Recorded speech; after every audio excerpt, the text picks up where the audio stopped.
I really am humbled that you have responded so well to our podcast. It was Walker's idea, and I fought it, and he assured me that there was a marketplace for it. That was the first chapter. This is great. But the interesting thing is he also mentioned that he hears from people all the time who say, I want more. And obviously there is more. The bonus subscription will allow you to hear the unedited versions of the podcast if you want to go deeper. And then in addition, we're going to start a series of conversations with actors.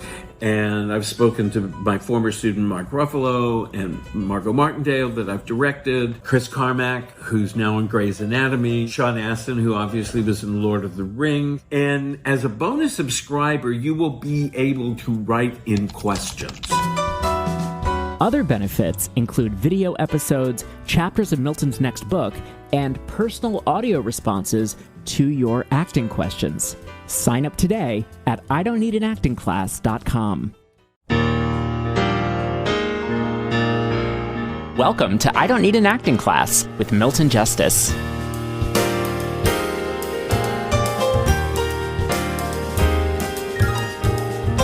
Thoughts I've had.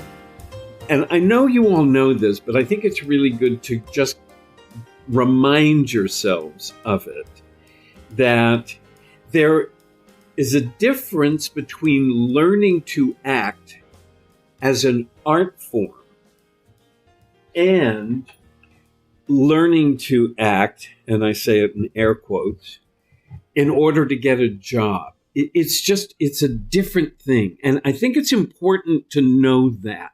What I know is true is that people who act that get a job feel like acting is not enough. And they all want to do plays. And almost none of them can. I mean, Kerry Washington was unwatchable. Julia Roberts was unwatchable. I mean, it's like all of these people, because it's like, oddly enough, doing this as a job is not that satisfying. You feel like a piece of meat. You feel like you're not being consulted. You have nothing to offer. You begin to feel like I was cast because of how I look. And that's it. And so it's not satisfying because it doesn't help you become something of a more complete person. And what I realized, and this had to do with some of the work and conversations I've had over the past few days, what we're trying to do is we are trying to get to the human spirit of the role. And that's a really important concept.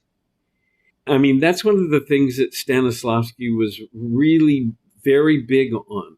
And if we can get to this kind of level of the part, that is what other people respond to. They respond to that human being. And it's difficult to get to, is my point. It is difficult to get to, and it takes time. Teo was because now that he's back in class, thank God.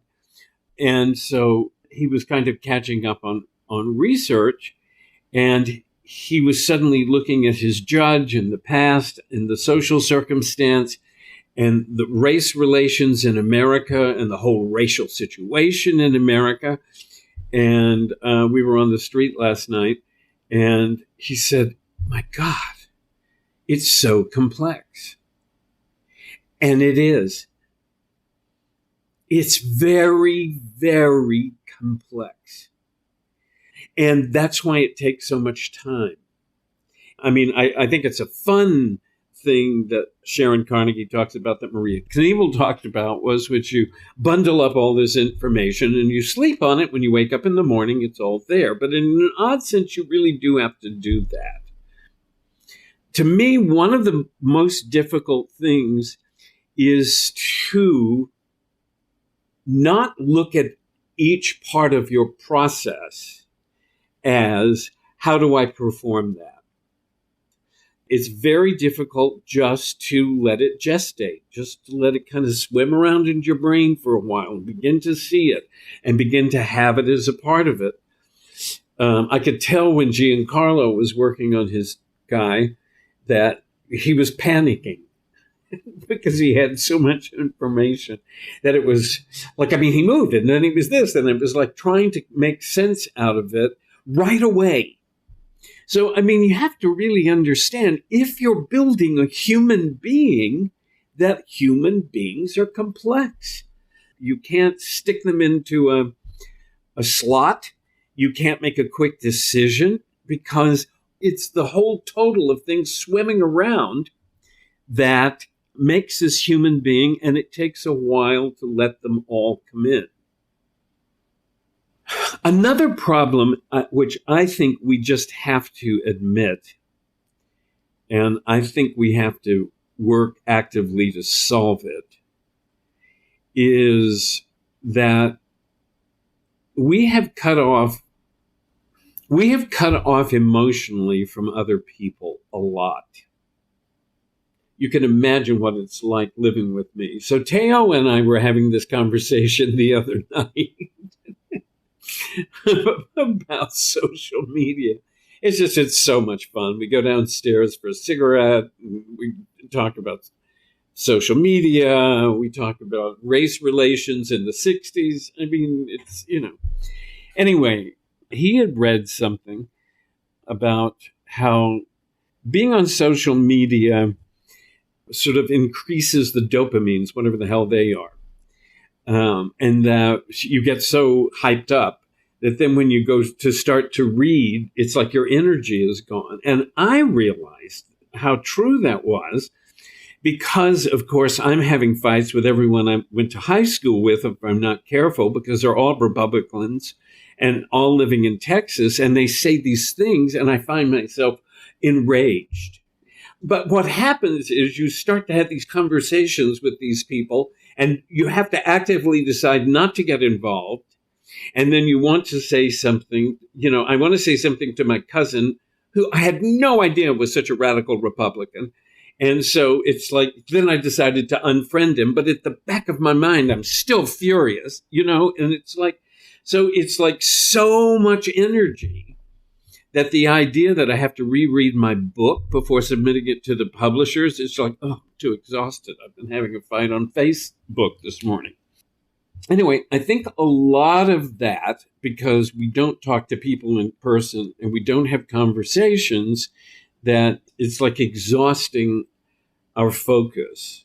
And I think that really is something that we really need to take on board.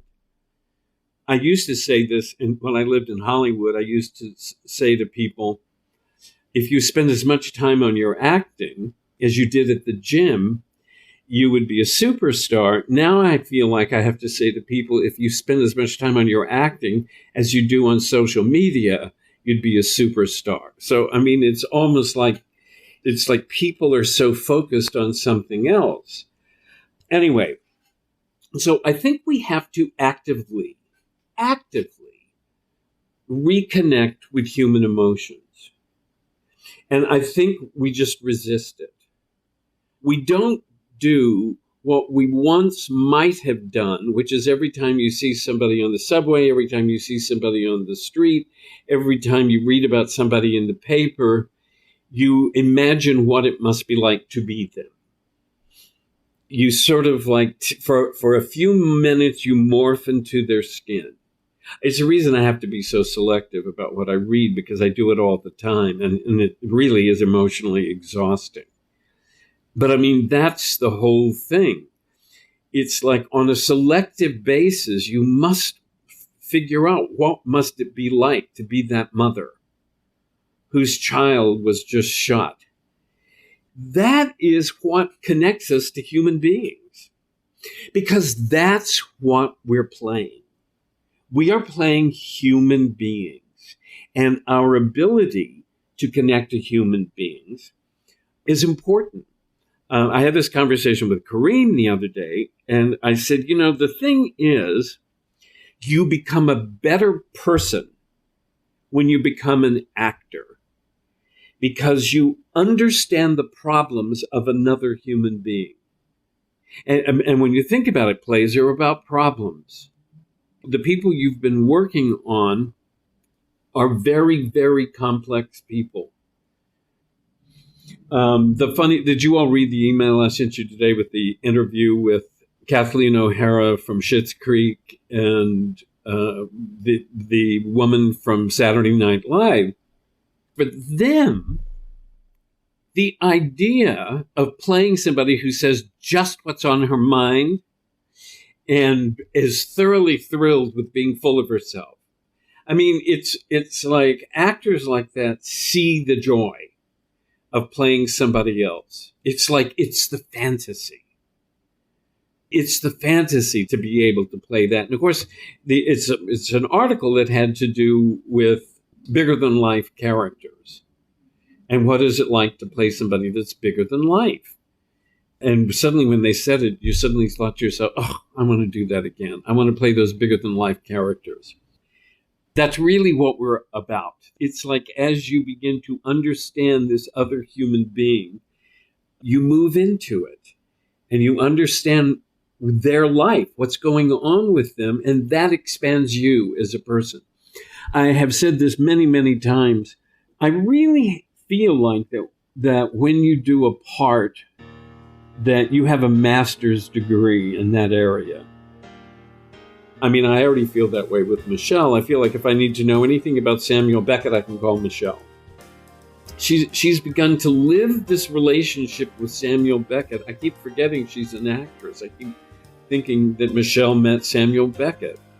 So it's like, but that's what happens. You begin to do it. You know it. You own the area. And that broadens you.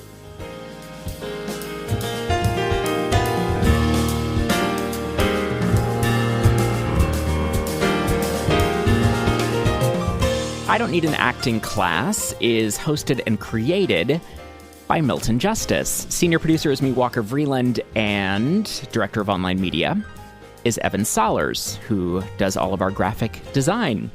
Music by Jeffrey Keyser Trio, May This Be Love, from their album On My Way to You. If you have a moment, please rate us and review us on Apple Podcasts. It helps other people find us. And if you would like to send an email, if you have a question for Milton, you can do so at questionsformilton@gmail.com. Another way to get in touch is on Instagram at I Don't Need an Acting Class. I'm not saying I don't need it. It's the name of the podcast. It's ironic. You know that by now if you've been listening to season 1. Anyway, thank you so much for listening, and we will see you back here next week.